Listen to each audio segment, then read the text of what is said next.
திருநெல்வேலி மாவட்டம் திசியன்விளையைச் சேர்ந்த மகாராஜன் என்பவர் திருப்பூர் மாவட்டம் உடுமலைப்பேட்டையில் மளிகைக் கடை நடத்தி வருகிறார். இந்நிலையில் திருச்செந்தூர் அருகே உள்ள மத்திமான் விலையில் உள்ள உறவினர் வீட்டிற்கு வந்த அவர் தங்கை மதுமிதாவுடன் சொந்த ஊரான திசியன்விளைக்கு இருசக்கர வாகனத்தில் சென்று கொண்டிருந்தார். அப்போது திருச்செந்தூர் தோப்பூர் விளக்கு அருகே சென்றபோது எதிரே வந்த கார் மோதியதில் மகாராஜன் பின்னால் வந்த அரசு பேருந்தின் டயரின் சிக்கி தலை நசுங்கி பரிதாபமாக உயிரிழந்தார். மேலும் மதுமிதா சிறிய காயங்களுடன் அதிர்ஷ்டவசமாக உயிர் தப்பினார். திருச்செந்தூர் கோவில் காவல் நிலைய போலீசார் விபத்தில் உயிரிழந்த மகாராஜன் உடலை கைப்பற்றி பிரேத பரிசோதனைக்காக திருச்செந்தூர் அரசு மருத்துவமனைக்கு அனுப்பி வைத்து விசாரணை நடத்தி வருகின்றனர். திருச்சி மாவட்டம் மணப்பாறை அடுத்த கே புதுக்கோட்டை கிராமம் பொம்மக்கம்மாவூர் களத்து வீடு பகுதியில் வசித்து வருபவர் தங்கவேல். இவரது மகள் 6 வயது சிறுமி யுவன்யாவை இவரது சகோதரர் ராமச்சந்திரன் தனது டிராக்டரில் ஏற்றிக்கொண்டு தோட்டத்தில் உழவு பணிக்கு சென்றுள்ளார். அங்கு டிராக்டர் ஓடிக்கொண்டிருந்த நிலையில் அதில் அமர்ந்திருந்த சிறுமி தவறி கீழே விழுந்துள்ளார். இதனையடுத்து ராமச்சந்திரன் டிராக்டரை நிறுத்திவிட்டு பலத்த காயமடைந்த சிறுமியை மீட்டு மணப்பாறை தனியார் மருத்துவமனைக்கு அழைத்து செல்லும்போது சிறுமி வழியிலேயே உயிரிழந்துள்ளார். இதுகுறித்து தகவல் அறிந்து சம்பவ இடத்திற்கு வந்த போலீசார் சிறுமியின் உடலை கைப்பற்றி உடற்கூறாய்விற்கு பின் மாலையில் உறவினர்களிடம் ஒப்படைத்தனர். மேலும் இச்சம்பவம் குறித்து வழக்கு பதிந்துள்ள வையம்பட்டி போலீசார் விசாரணை மேற்கொண்டு வருகின்றனர். திருவாரூர் மாவட்டம் திருத்துறைப்பூண்டி அருகே மருதவனம், எழிலூர், பாமணி, கொக்கலாடி, தேசிங்கு ராஜபுரம் உள்ளிட்ட பகுதிகளில் 100 ஏக்கருக்கும் மேல் எள் சாகுபடி செய்யப்பட்டுள்ளது. இந்நிலையில் எள் பயிர் தற்போது நன்றாக வளர்ந்து பூத்து காய்த்த நிலையில் திருத்துறைப்பூண்டி மற்றும் அதன் சுற்றுவட்டார பகுதிகளில் தொடர்ந்து பெய்த கோடை மழையின் காரணமாக வயலில் தேங்கி நிற்கும் தண்ணீரால் எள் செடிகள் அழுகி பாதிப்புக்குள்ளாகியுள்ளது. இந்த ஆண்டு கூடுதல் லாபம் கிடைக்கும் என்று எதிர்பார்த்து எள் சாகுபடி செய்திருந்த நிலையில் கோடைக்கால மழையால் பாதிப்பு ஏற்பட்டுள்ளதாக விவசாயிகள் வேதனை தெரிவித்துள்ளனர்.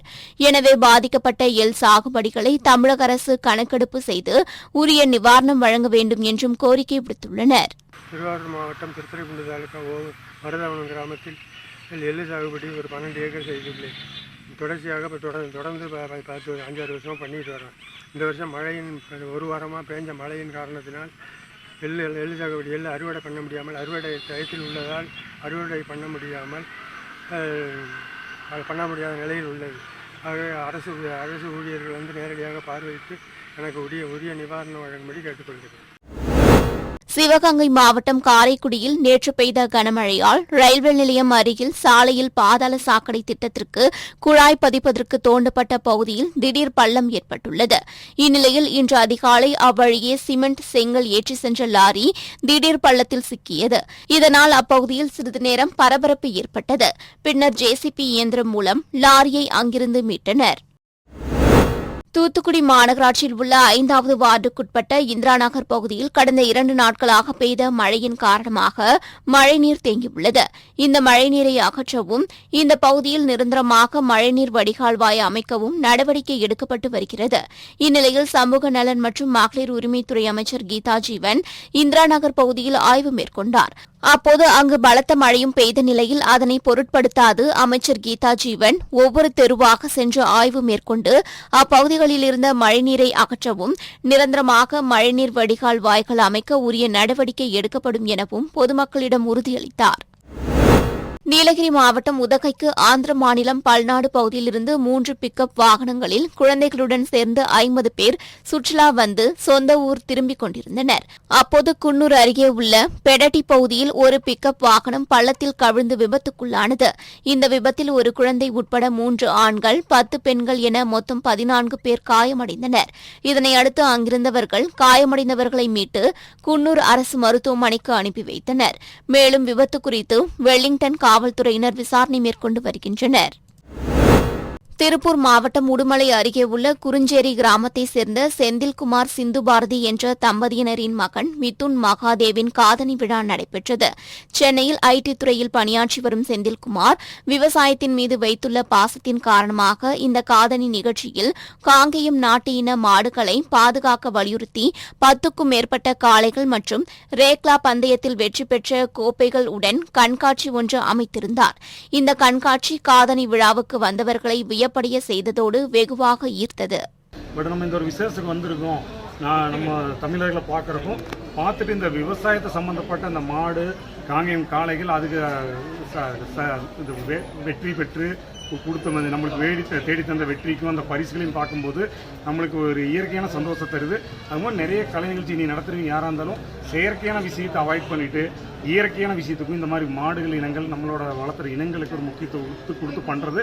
அது இப்போ இவங்க பண்ணின இந்த விதங்கள் இந்த காளைகளுக்கு முக்கியத்துவம் கொடுத்து மாடுகளுக்கு முக்கியத்துவம் கொடுத்து நடத்தின விசேஷங்கிறது ரொம்ப கௌரவமாகவும் பெருமையாக பார்க்குற சந்தோஷமாக இருக்குது. நன்றி.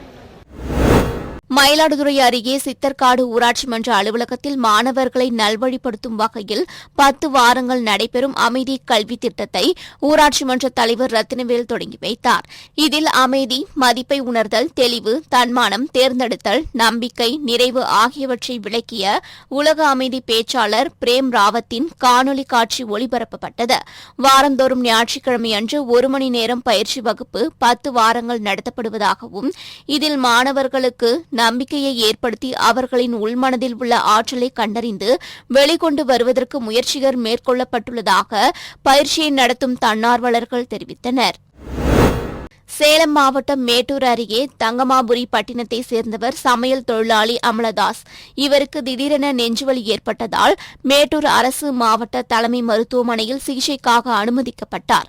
அவருக்கு உதவியாக அவரது மனைவி மாலதியும் தங்கியிருந்த நிலையில் அதிகாலையில் ஐசியு அறையில் நுழைந்த மர்ம நபர் மாலதி கழுத்தில் இருந்த 1.5 சவரன் தாலி செயினை பறிக்க முயற்சித்துள்ளார். இதனை சுதாரித்துக் கொண்ட மாலதி தாலியை கையால் பிடித்துக் கொண்டு சத்தம் போட்டதை அடுத்து அருகில் இருந்தவர் வந்ததால் அந்த நபர் அங்கிருந்து தப்பி சென்றார்.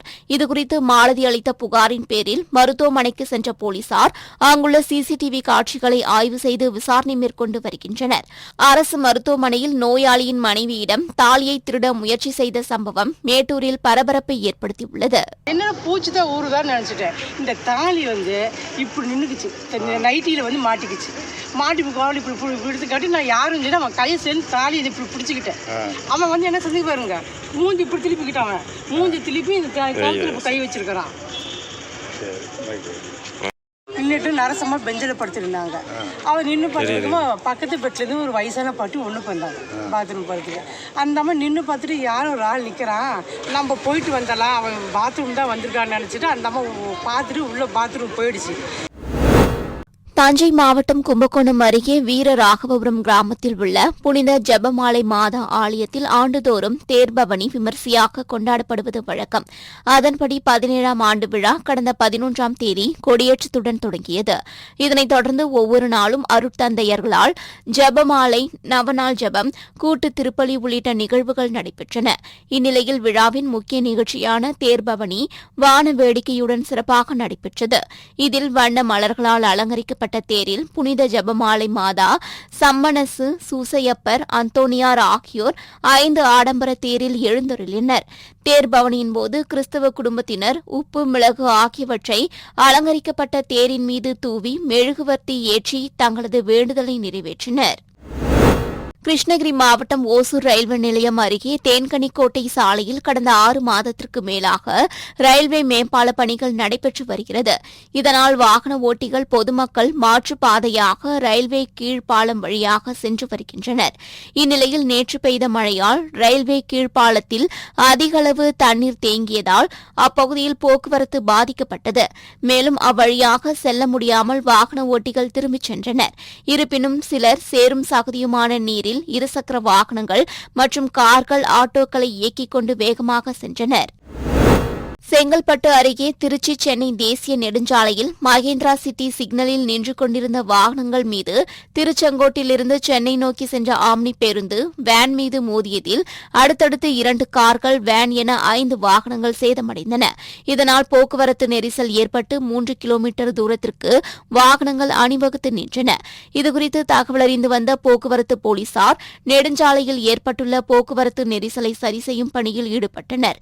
மேலும் போக்குவரத்து புலனாய்வு போலீசார் வாகனத்தை அகற்றி விசாரணை மேற்கொண்டு வருகின்றனர். புதுக்கோட்டை மாவட்ட சதுரங்க சங்கம் மற்றும் தமிழ்நாடு மாநில சதுரங்க சங்கம் சார்பில் மாநில அளவிலான 15 வயதுக்குட்பட்டவர்களுக்கான ஓபன் செஸ் போட்டி மற்றும் சிறுவர் சிறுமியர்களுக்கான செஸ் போட்டி லேனா விளக்கில் உள்ள செந்தூரான் பொறியியல் மற்றும் தொழில்நுட்ப கல்லூரியில் நடைபெற்றது. இப்போட்டியில் திருச்சி, மதுரை, சென்னை உள்ளிட்ட பல்வேறு மாவட்டங்களிலிருந்து 600க்கும் மேற்பட்ட சிறுவர் சிறுமிகள் ஆர்வத்துடன் கலந்து கொண்டு விளையாடினர். ஆண்கள், பெண்கள் என இரு பிரிவுகளாக நடத்தப்பட்ட இப்போட்டியில் வெற்றி பெற்ற சிறுவர் சிறுமிகளுக்கு மாவட்ட விளையாட்டு அலுவலர் மற்றும் தனியார் கல்லூரி தாளாளர்கள் சுப்பிரமணியன், கவிதா, வைரவன் ஆகியோர் பரிசுகள் மற்றும் கோப்பைகள் மற்றும் சான்றிதழ் வழங்கி பாராட்டினர். தேனி மாவட்டம் உத்தமபாளையம் களிமேட்டுப்பட்டியைச் சேர்ந்த முதியவர் ராமையா. இவர் நாள்தோறும் நடைபயிற்சி மேற்கொள்வதை வழக்கமாக கொண்டுள்ளார். இந்நிலையில் வழக்கம்போல் நடைபயிற்சி மேற்கொள்ள சென்றபோது தேனி குமுளி தேசிய நெடுஞ்சாலையில் அடையாளம் தெரியாத வாகனம் மோதி முதியவர் ராமையா சம்பவ இடத்திலேயே உயிரிழந்தார். இதுகுறித்து உத்தமபாளையம் போலீசார் வழக்கு பதிவு செய்து விசாரணை மேற்கொண்டு வருகின்றனர். நடைபயிற்சி மேற்கொண்ட முதியவர் அடையாளம் தெரியாத வாகனம் மோதி உயிரிழந்த சம்பவம் அப்பகுதியில் சோகத்தை ஏற்படுத்தியுள்ளது. தூத்துக்குடி மாவட்டம் குளையன் கரிசல் பகுதியைச் சேர்ந்தவர் மாரிக்குமார். இவர் சரக்கு வாகனத்தில் தூத்துக்குடி ஜார்ஜ் சாலையில் சென்று கொண்டிருந்தபோது இருசக்கர வாகனத்தில் பின்தொடர்ந்து வந்த மர்ம நபர்கள் அவரை வழிமறித்து தாக்கி அவரிடமிருந்த பணத்தை பறித்து சென்றுள்ளனர். இதுகுறித்து மாரிக்குமார் அளித்த புகாரின் பேரில் தென்பாக்கம் காவல் நிலைய போலீசார் வழக்கு பதிவு செய்து விசாரணை மேற்கொண்டனர். அதில் மேல சண்முகபுரம் பகுதியைச் சேர்ந்த கார்லின் என்பவர் தனது கூட்டாளியுடன் சேர்ந்து மாரிக்குமாரை தாக்கிவிட்டு அவரிடமிருந்த 9,400 ரூபாயை பறித்துச் சென்றது தெரியவந்தது. இதனையடுத்து போலீசார் உடனடியாக 24 மணி நேரத்தில் கார்லினை கைது செய்து அவரிடமிருந்த 3,160 ரூபாயை பறிமுதல் செய்தனர். நாமக்கல் மாவட்டம் திருச்செங்கோட்டில் இருந்து அரசு சொகுசு பேருந்து ஒன்று பயணிகளுடன் சென்னைக்கு சென்று கொண்டிருந்தது. இந்நிலையில் பேருந்தானது கள்ளக்குறிச்சி மாவட்டம் உளுந்தூர்பேட்டை அருகே ஆசனூர் பகுதியில் வந்தபோது ஓட்டுநரின் தூக்க கலக்கத்தால் முன்னால் சென்ற லாரி மீது மோதி விபத்துக்குள்ளானது. இந்த விபத்தில் பேருந்தில் பயணம் செய்த ஓட்டுநர் உட்பட 14 பேர் படுகாயமடைந்துள்ளனர். தகவல் அறிந்து வந்த போக்குவரத்து போலீசார் படுகாயமடைந்தவர்களை மீட்டு உளுந்தூர்பேட்டை அரசு மருத்துவமனைக்கு அனுப்பி வைத்துவிட்டு ராட்சத இயந்திரங்கள் மூலம் விபத்தில் சிக்கிய வாகனங்களை அப்புறப்படுத்தும் பணியில் ஈடுபட்டுக் கொண்டிருந்தனர். அப்போது மற்ற வாகனங்களுக்கு எச்சரிக்கை எதுவும் செய்யாததால் அடுத்தடுத்து 4 வாகனங்கள் மோதி விபத்துக்குள்ளானது. இந்த விபத்து குறித்து எடைக்கல் போலீசார் விசாரணை நடத்தி வருகின்றனர். விபத்தில் சிக்கிக் கொண்ட வாகனங்களை அப்புறப்படுத்தும் பணியில் ஈடுபட்டிருந்த நிலையில் அடுத்தடுத்த 4 வாகனங்கள் மோதிக்கொண்டு விபத்துக்குள்ளானதால் அந்த பகுதியில் பெரும் பரபரப்பு ஏற்பட்டது. மயிலாடுதுறை கூரைநாடு பகுதியில் இயங்கி வரும் சைவ உணவகத்தில் மூவலூர் தெற்கு தெருவைச் சேர்ந்த சுந்தர் என்பவர் குடும்பத்துடன் உணவு சாப்பிட்டுள்ளார். அப்போது அவரது மனைவியும் மகள் சிவப்பிரியையும் பன்னீர் பரோட்டா ஆர்டர் செய்து சாப்பிட்டுக் கொண்டிருந்தபோது சிறுமி சாப்பிட்ட பன்னீர் பரோட்டாவில் முழு கரப்பான் பூச்சி ஒன்று இருப்பதைக் கண்டு அதிர்ச்சி அடைந்த சிறுமி வாந்தி எடுத்துள்ளார். மேலும் தனக்கு வயிறு வலிப்பதாகவும் கூறியுள்ளார். இதுகுறித்து உணவக நிர்வாகத்தினர் உரிய பதிலளிக்கவில்லை என்றும் இது தொடர்பாக மாவட்ட உணவு பாதுகாப்பு அதிகாரிக்கு குறுஞ்செய்தி அனுப்பியும் இதுவரை எவ்வித நடவடிக்கையும் எடுக்கவில்லை என்று குற்றம் சாட்டிய சுந்தர் மயிலாடுதுறையில் உணவு பாதுகாப்புத்துறை அதிகாரிகள் உணவகங்களில் உரிய முறையில் ஆய்வு செய்து நடவடிக்கை எடுக்க வேண்டும் என்று கோரிக்கை விடுத்துள்ளனர். விருதுநகர் மாவட்டம் ஆர் நகர் பகுதியில் செயல்பட்டு வரும் தனியார் சிமெண்ட் ஆலை நிறுவனத்தில் இருந்து சிமெண்ட் மூட்டைகளை ஏற்றிக்கொண்டு லாரி ஓட்டுநர் மாயன் மதுரை பேரையூருக்கு சென்று கொண்டிருந்தார். அப்போது விருதுநகர் மதுரை தேசிய நெடுஞ்சாலையை ஒட்டியுள்ள விருதுநகர் அரசு மருத்துவக் கல்லூரி அருகே உள்ள சர்வீஸ் சாலையின் ஓரத்தில் நிறுத்தப்பட்டிருந்த ராட்சத கிரேன் மீது திடீரென லாரி மோதி விபத்துக்குள்ளானது. இந்த விபத்தில் லாரி ஓட்டுநர் மாயன் லேசான காயத்துடன் உயிர் தப்பினார். இச்சம்பவம் குறித்து தகவல் அறிந்து சம்பவ இடத்திற்கு சென்ற சூளக்கரை போலீசார் விபத்து குறித்து வழக்கு பதிவு செய்து விசாரணை மேற்கொண்டு வருகின்றனர்.